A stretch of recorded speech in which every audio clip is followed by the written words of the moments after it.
Hey, hi, hello. Welcome to Diana Emerson. Today we're listening to Everyone's Daughter. This is Crime Beat.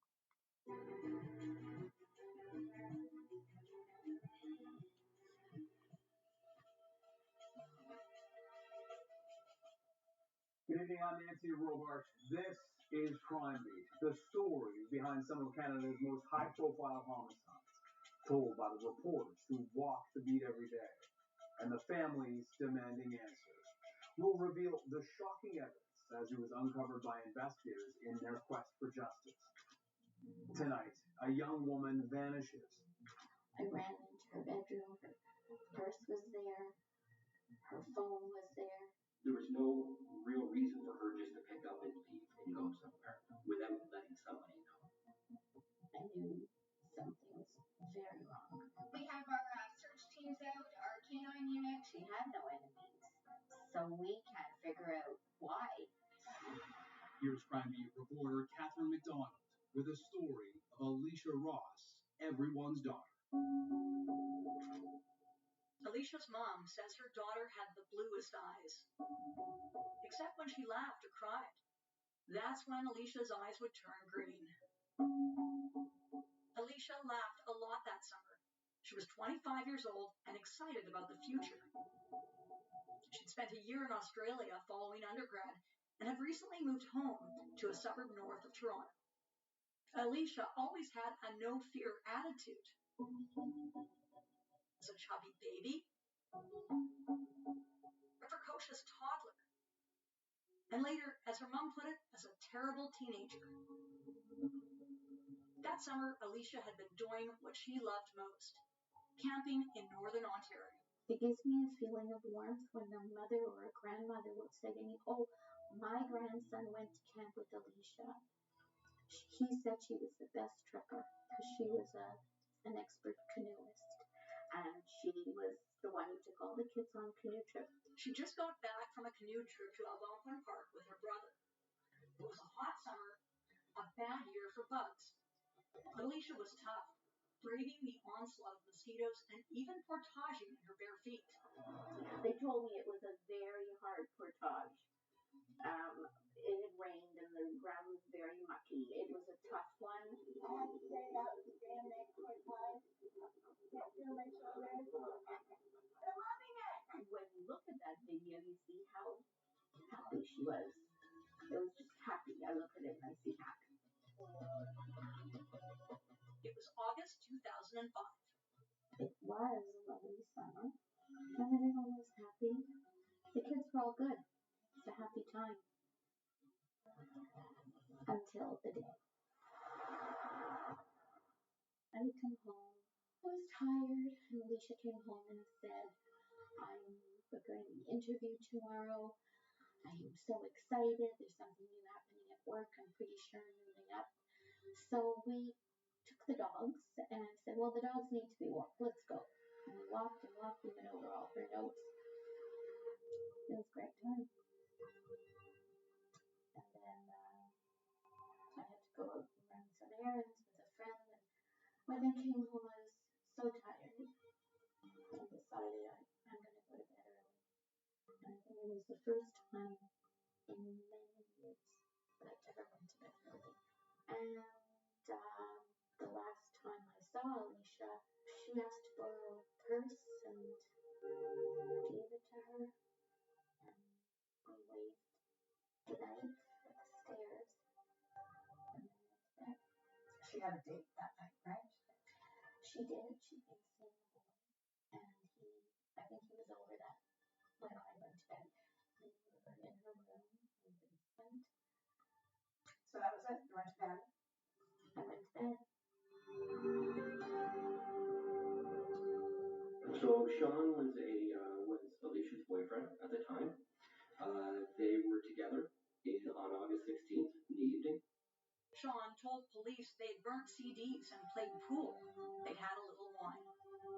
Her room had access through a door at the rear of the residence. There was a ground level entrance into her basement room.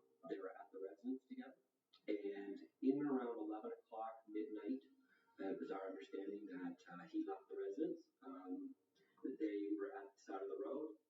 They said goodbye to each other, and he left for the evening.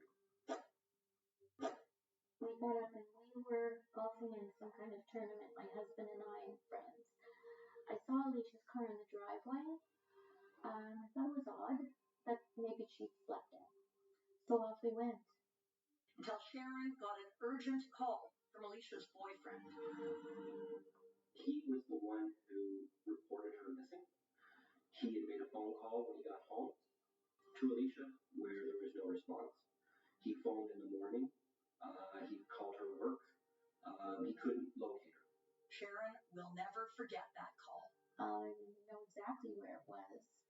It was the 7th hole on the East Course at the country club. Very bad reception. My phone rang. And all I could hear was, the police are here. I don't know what's going on. She's missing. I couldn't make out a lot of the words, but I heard the word police. And I said to my husband, I have to go home. She rushed home to find police at her house. And Sean, the boy who she'd been seeing, was pacing and frantic. He told me he tried to call her. No answer.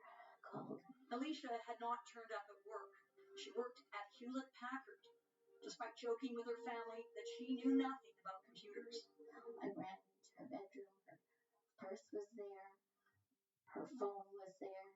The laundry that she'd been in the middle of folding was there.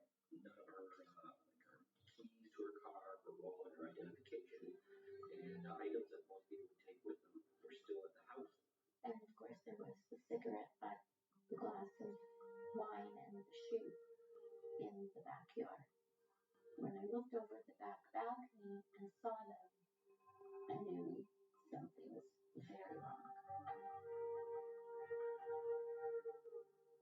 Any mother who looks at a room where her child lives and sees things that shouldn't still be there at 9 or 10 in the morning, and to see a shoe, just things strewn about, it wasn't right. The reports were that she just disappeared that evening or that night prior to, and the circumstances surrounding the scene indicated that she was missing under suspicious circumstances. And I called my husband and I said, you have to come home right now. He phoned in the morning. He called her work. He couldn't locate her. Coming up after the break.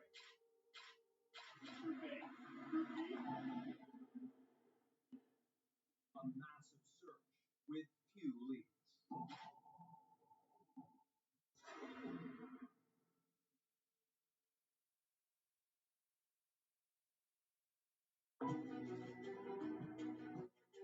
Tonight on Crime Beat, 25-year-old Alicia Ross disappears from her home under suspicious circumstances.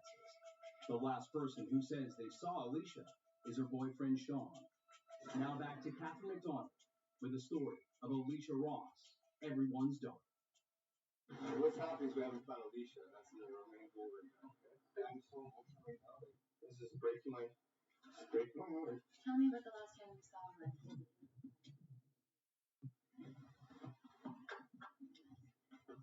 love her. Sean Hine was 29 years old at the time. He and Alicia had been seeing each other for a month and a half when she went missing.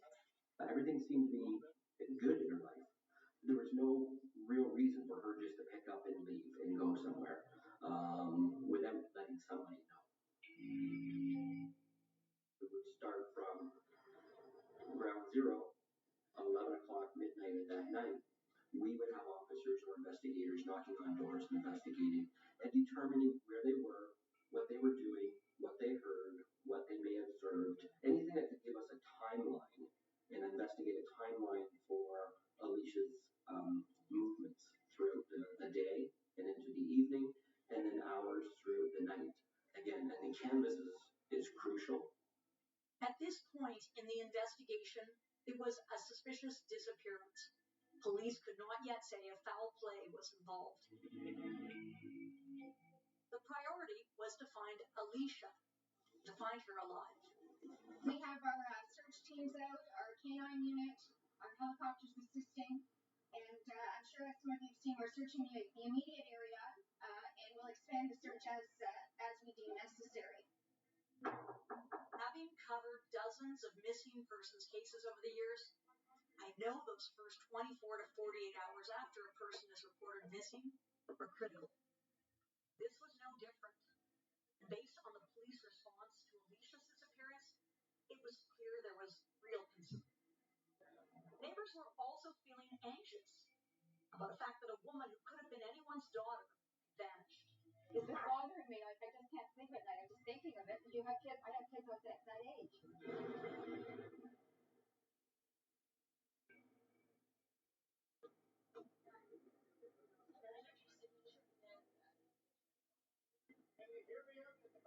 Area residents were asked to help with the ground search, and the response was overwhelming. We had never seen anything to this scale, to this magnitude. It was positive in that there were so many people that came forward to support Alicia's family and to support us as a police service. Nothing that I can ever recall, even to this day, has 14 years later been as grandiose as that search effort. It soon turned into one of the largest missing person searches in Ontario history. Organizing that was difficult. The community was really engaged and involved, and it affected the community, I believe. Members of the community were constantly coming out, asking to help out and assist in any way.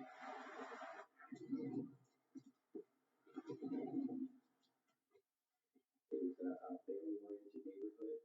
I think it was a young woman who was in the beginning of her adult life, where she was a very attractive young lady. I think she just caught the eye of the community. But Alicia's mom still worried maybe they weren't doing enough. I remember I went to Costco with a ton of flyers and there were none out. And I spoke to the manager and I said, why don't you have these flyers out? And he said to me, take it easy. We've run out. Hundreds of people had all taken the flyers to put them out everywhere. And I just said, I'm so sorry.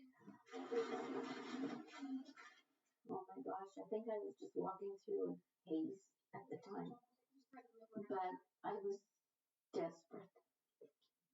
4 days after they last saw Alicia, her parents decided it was time to speak publicly. We pray Alicia is home soon so this can be old news. Alicia, I've never broken a promise to you, and I promise you, you will come home soon. Thank you. Sharon believed that Alicia had been kidnapped, that she was being held captive. The cops' working theory was that she knew her captor. Alicia had lots of friends. She was popular at school and knew most of the people in the neighborhood from growing up there. Somebody just didn't come from outside the community or outside a greater area and focus in on Alicia and take her away that night. So was it somebody close by? Was it a friend? Was it an associate? Was it an ex-boyfriend? As every day passed, the speculation grew. How did Alicia simply disappear? Where had she gone? And if foul play was involved, why? And why Alicia? I woke up from a nap one afternoon. It was very early, I think the first week. And I thought I saw her in the doorway of my room. I was sort of half asleep and I said, where are you? And then I went back to sleep. That's all we wanted to know. Where are you?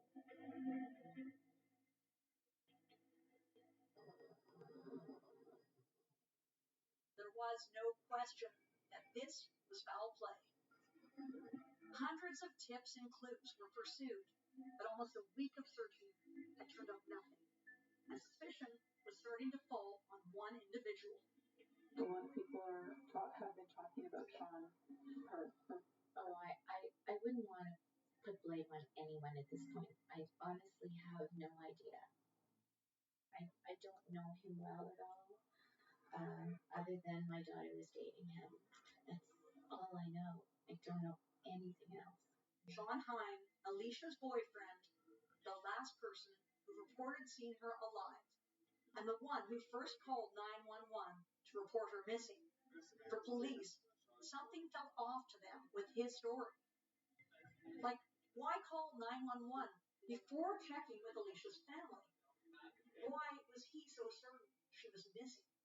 Sean was a person of interest at the beginning of this investigation. I remember the interview that we did with him as he was leaving the house. Of course, he looked distraught. He didn't want to talk, particularly. Obviously, being the last person that had seen Alicia, did he become a person of interest? Absolutely. He's the last person to see Alicia.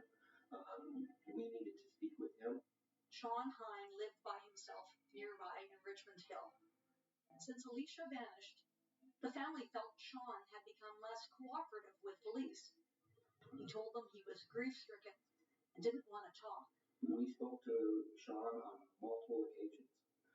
We wanted to clarify things. We wanted to make sure that we could absolutely eliminate or clear Sean Hine as being involved, or identify him as a suspect through proper collection of evidence.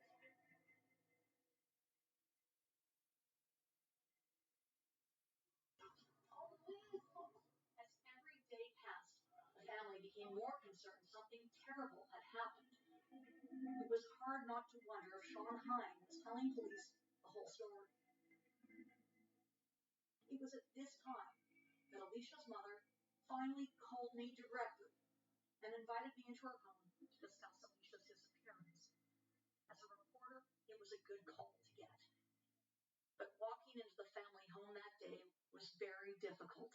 Meeting with the family of a missing person is a delicate situation, and I felt as if I already knew so much about Alicia, but was anxious to learn more.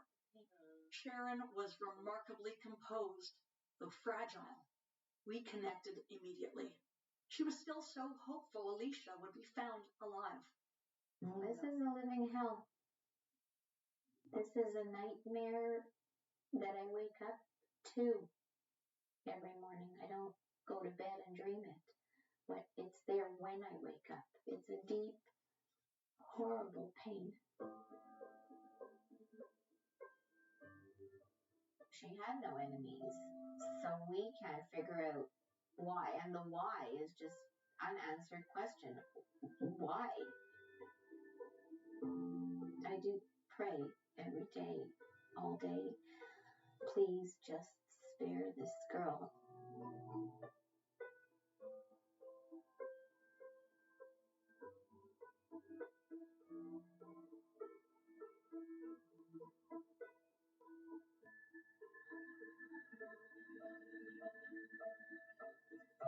Sharon's resolve to find Alicia alive was clear.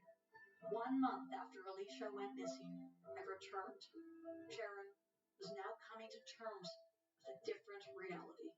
I just want her back. You know, people say, well, he wants her back alive. Well, either way, this family needs closure. Now prepared to admit her daughter may have met with foul play, Sharon started to tell me personal things about Alicia that could help identify her. Alicia does have 2 tattoos, and I really want the public to know about them. She's a tattoo of a daisy on her ankle, and the Aquarius sign is on the top vertebrae, and this is what it looks like.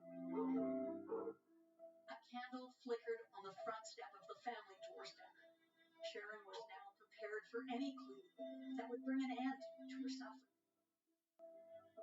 I left the family home that day feeling upset and anxious for this lovely woman who I'd come to know on a personal level, not realizing that there was about to be a huge break in this case. Coming up after the break, a massive search has turned up nothing. Hundreds of people have been interviewed, the area canvassed, but the answers they're looking for are closer than they realize.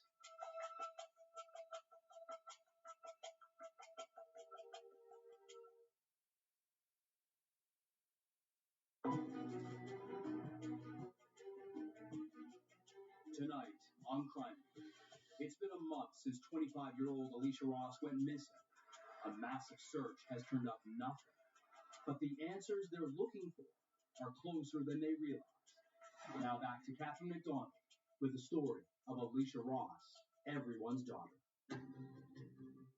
Relatives of Alicia Ross leave her family's Thornhill home, unwilling to talk to the media. 5 weeks after the 25-year-old vanished from her home in this quiet upper-middle-class neighborhood, it now appears the clue to her disappearance lies in the next-door neighbor's home.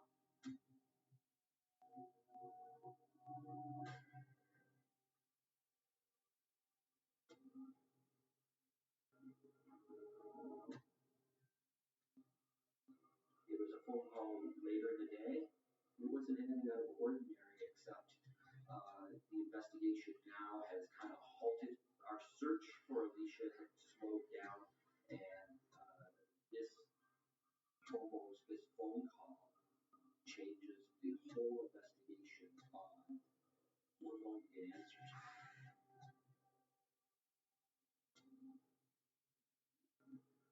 How did you find out? How did I find it? I was on my way somewhere in my car, and my cell phone rang, and it was my husband, and he said they found her. He didn't say she's alive, he just said they found her, and at that point, after that long, I don't know if we knew, but I knew she was gone. Well, when I came home, I ran into the house, and they said it was the guy next door. And I just said, why? Why? I remember thinking as I drove to Markham with my cameraman that day, had I knocked on the next-door neighbor's door? Had I seen him? We soon learned the next-door neighbor was Daniel Sylvester. He lived in a big brick house next door with his mother. It's unlikely police would have made an arrest at this point in the Alicia Ross case had the 31-year-old not surrendered himself to police. Investigators say it was 5 p.m. Tuesday when Daniel Sylvester, in the company of his lawyer, came to this Newmarket detachment and turned himself over to police. Something triggered him that he needed to speak to the police about his interactions with Alicia that week, that night. It's huge. It's a huge component here. Daniel Sylvester confessed. He told police he was responsible for the disappearance and killing of Alicia Ross, but insisted her death was an accident. My client was very distraught. He had been emotional for some long period of time. He was extremely remorseful and had been for some period of time. He wanted to make matters right. He regretted deeply that he had been responsible for no closure on the part of the deceased family. That weighed on his conscience terribly. And he was also concerned that the wrong person might be investigated and charged.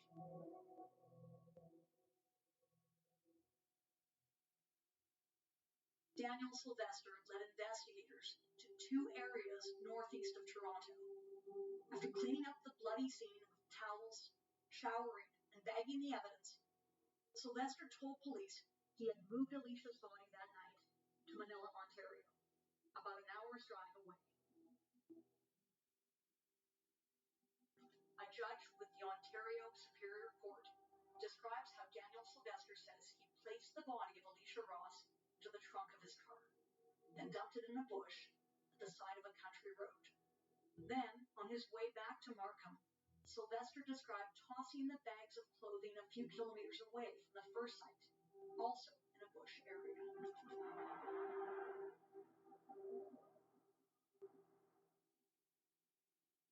3 weeks later, with the police search well underway, Daniel Sylvester says he moved Alicia's remains to Coboconk, another 40 minutes drive north, close to where his family owned a cottage. The worst situation possible. The officers who were engaged in that process, very difficult for them, and very difficult to go and speak with the family and explain what happened to Alicia that night. It's difficult on the investigators and the officers. It's always difficult because the worst thing is happening to the family at this point, and most of us have never been through this, and we don't know what that feeling truly is. And we're the ones giving them that news, and it's horrific. It's terrible. And a whole lot of questions come up, and a whole lot of feelings, and just don't understand. And it's just the beginning. Even though they had lived next door to each other for around 7 years, Alicia's mom said she'd only encountered Daniel Sylvester a handful of times. Gradually, details began to emerge about this man next door, the 31-year-old who lived at home with his mother. Investigators said he had spent a lot of time at home alone, watching TV. He didn't have a job. Neighbors say he could be seen at night working in an upstairs window on a computer, and that he'd work out in a home gym. He described himself as a fringe individual with a history of anxiety and depression. I talked to one woman who lived across the street, one of the few neighbors who knew Daniel Sylvester. I knew Daniel a bit, and I knew his mother more, but he was a nice guy. I mean, he was very polite to us, and I don't understand how he just went off the deep end, I guess. But I didn't know he was like he was. Like the way he was peeping Toms and all that. A peeping Tom who confessed to spying on his neighbors. Suddenly, a different image of Alicia's killer was starting to emerge. I know from talking to Sharon, she told me that he was a bit weird. Mm-hmm. Did she indicate that to you? Not to me. Or to the police? Did she tell anyone, like, there's like this neighbor, this guy next door seems a little weird or off? Not that I recall. I do know that as a result of our canvas, officers would come back and say, I don't want to say weird, it's just that we got to clarify a few things. This person was up. This person may have heard something. This person may be involved. But we need to speak with this person and either clear them or identify them as a person of interest, or potentially, if evidence is there, a suspect. Coming up, was Alicia's death an accident, as her neighbor claims? Or had he been stalking her and planning his move for months? After the break, a killer's confession.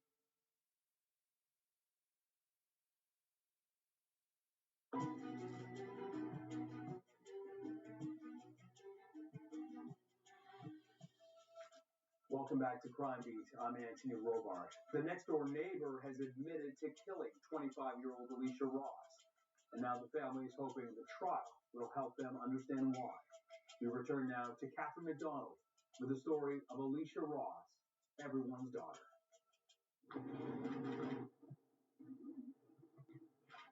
On a rainy day in October, hundreds packed a North York synagogue to say goodbye to Alicia.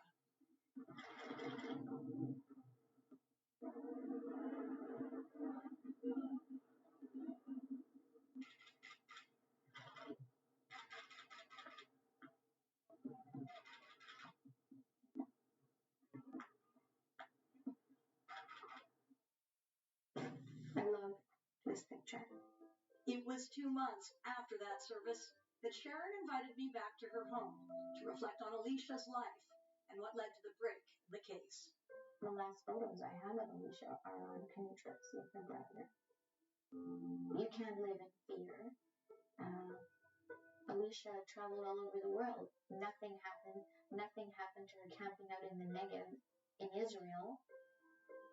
And in her own backyard, this is what happened. It was during this meeting with Alicia's mom that I learned more about the police investigation and how Daniel Sylvester came to confess. They had questioned him several times, and on the last interview, asked him to take a lie detector test. and he refused. And that's when they advised him that they would start really looking at him very closely. And the next thing we knew, came forward. So the canvas led to identifying the neighbor, Daniel Sylvester. According to court documents, police questioned Daniel Sylvester in relation to Alicia's disappearance. He told them he had been home all evening and could not assist. The next day, on August 18th, he told a homicide detective that he had never spoken with Alicia and was not outside his residence during the relevant time frame. We identified that he was a night hawk. He likes to be up. He slept all day, was up in the evening, goes outside, likes to walk around the house, took his car for a drive, his mom's car, I believe, for a drive in the early morning hours, which to us kind of stood out like, who does that? Ultimately, we would ask for certain a polygraph and get a formal video statement and clarify their actions that night. He initially agreed to it and ultimately contacted us and said his lawyer advised him not to take a polygraph. Investigators went back and he ultimately agreed to a polygraph again and then spoke to a lawyer and then declined to take the polygraph. And then contact was made to us that Daniel, the next door neighbor, wanted to come in and speak to us in regards to this incident. I remember my story that day was go find Sean Heim. And I remember finding him on a bike, and he was going through a bank ATM on his bike. How do you feel knowing that they arrested someone and all along you maintained innocence? Yeah, I only tell the truth and nothing but the truth. So I'm glad this guy, felt guilty enough to turn himself in. His lawyer mentioned that he worried that someone else was going to bear the brunt of the blame and couldn't bear that. How did that feel when you heard that? I felt better. Because if anyone knows what anxiety is, it's anxiety. Wow. It gets the best of you sometimes. Are you going to go to court, Sean? I'm going to be there every step of the way, just like I would have been if she was alive. So that's it. Daniel Sylvester was arrested in September of 2005, but the family had to wait until this moment, 2 years later, for the Crown to publicly reveal what led up to their daughter's murder.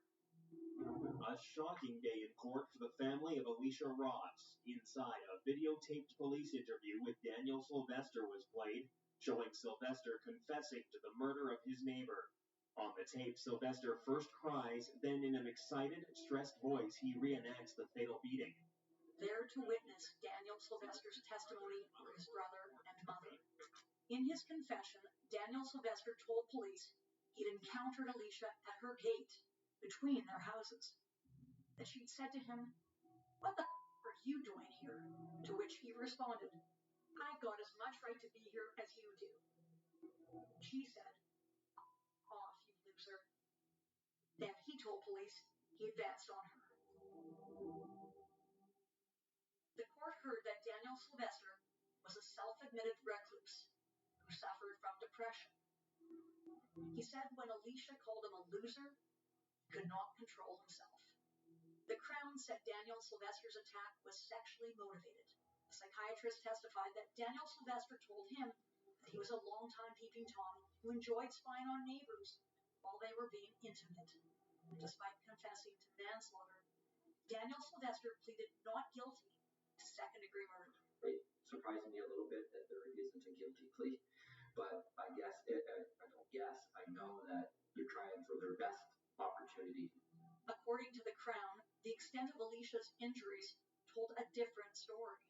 I know the autopsy results, and the injuries were pretty violent and significant, which would result into a little bit more further assaultive actions than just an accident that occurred. The jury was told that Alicia's injuries resembled more those of a car crash victim than a beating victim, which made determining the exact cause of death difficult. It was blunt trauma. It was undetermined due to Alicia's remains not being in a perfect state for the coroner and pathologist, but ultimately it was trial was hard. I mean, it was hard for everyone sitting in that room. They showed there were 32 broken bones, and they showed every bone, and forensic pathologists would go over the details of every bone. And then the last photo was her skull, and I just stared at it. And I think everyone in the room was horrified, but I wasn't. I just kept staring at it. This is the last time I'm going to see that. And I didn't want him to turn off the screen, but the screen was turned off and we all got up and left. Day after day, more details were revealed. The details were hard, but in a way, I think we were all hungry to know the details. So as the details came out, you get some details so angry. But my brother at the time said, "Why do you have to go every day? You don't have to go every day." I said, "Oh, I have to go every day.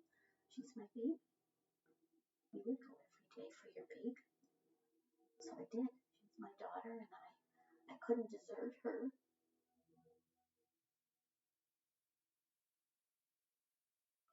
Coming up, in the conclusion of Alicia Ross, Everyone's Daughter, a verdict is reached as the healing process begins.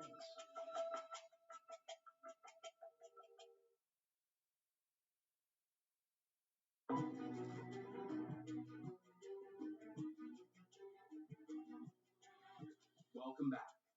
Daniel Sylvester is on trial for killing his neighbor Alicia Ross, charged with second-degree murder. He maintains the brutal beating was an accident. Now back to Catherine McDonald with the conclusion of Alicia Ross, Everyone's Daughter. On May 29th, 2007, jurors reached a verdict. It took them mere hours to decide. Daniel Sylvester was found guilty of second-degree murder. The pain of our loss will never go away. It is with us every day.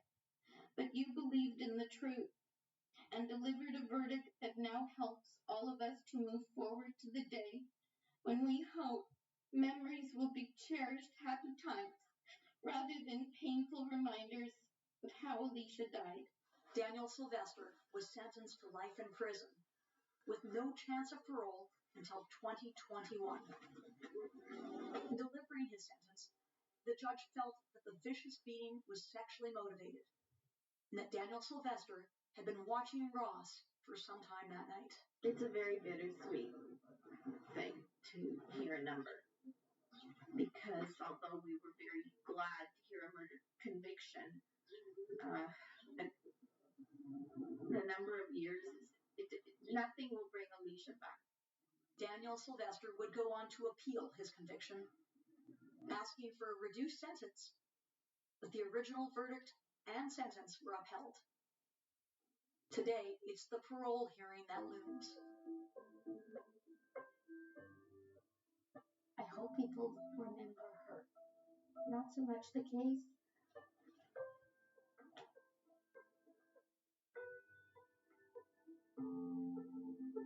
I get worried sometimes that people will forget, to not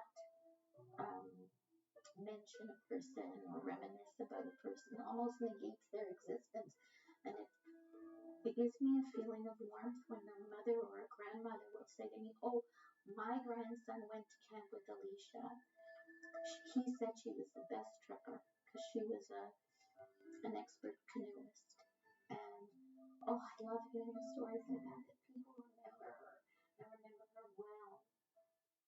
And why she grabbed the province's heart, I don't know. I think people said to me she's everyone's daughter. To honor Alicia's legacy as an expert paddler, her family created a memorial fund with the charity Project Canoe. It's a charity supporting youth who would not otherwise have a chance to get out of the city and experience a canoe trip in Northern Ontario. the place where Alicia was most at peace.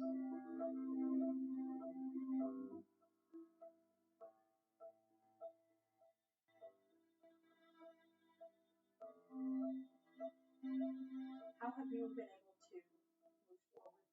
We talk about over the years how people got to know you. They felt like they knew you.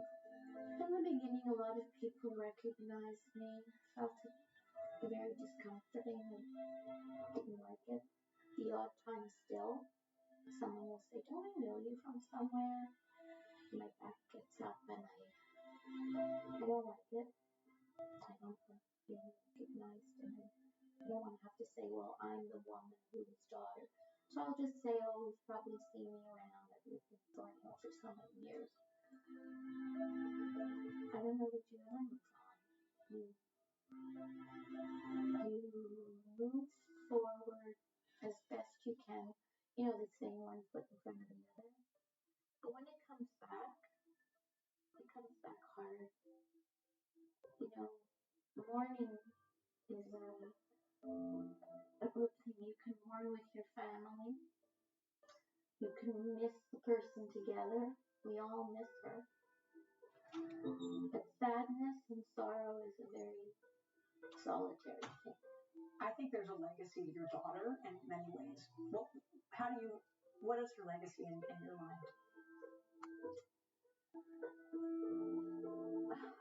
She affected a number of people, which I really had no idea about until we went to visit where she had worked and clean out her desk, and people started approaching me that they helped her through a hard time. One had taken work off through depression and she kept in touch with him. So things that made me happy, people were telling me wonderful things she'd done to be supportive. That's her legacy. Alicia's mom knows that her daughter's kindness, her adventurous spirit, her laughter live on in the memories of all the people she met over the years, even if it's not always easy to remember. We don't talk about her a lot. I really have. We don't reminisce about her because it's too painful. Talking about Alicia is not a happy thing because unfortunately